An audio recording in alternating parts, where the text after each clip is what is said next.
क्या आप जानते हैं कि इतिहास का सबसे खूंखार शासक अपनी जीत के बाद इंसानी खोपड़ियों के पिरामिड बनवाता था?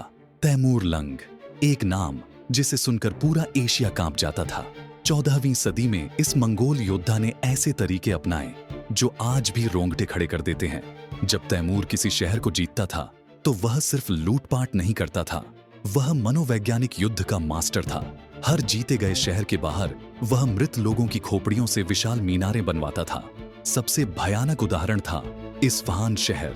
साल 1387 में तैमूर ने यहाँ 90,000 सिरों की मीनार बनवाई। यह मीनार मीलों दूर से दिखाई देती थी।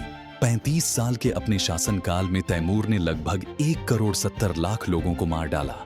उसकी यह रणनीति इतनी कारगर थी कि कई शहर बिना लड़े ही आत्मसमर्पण कर देते थे।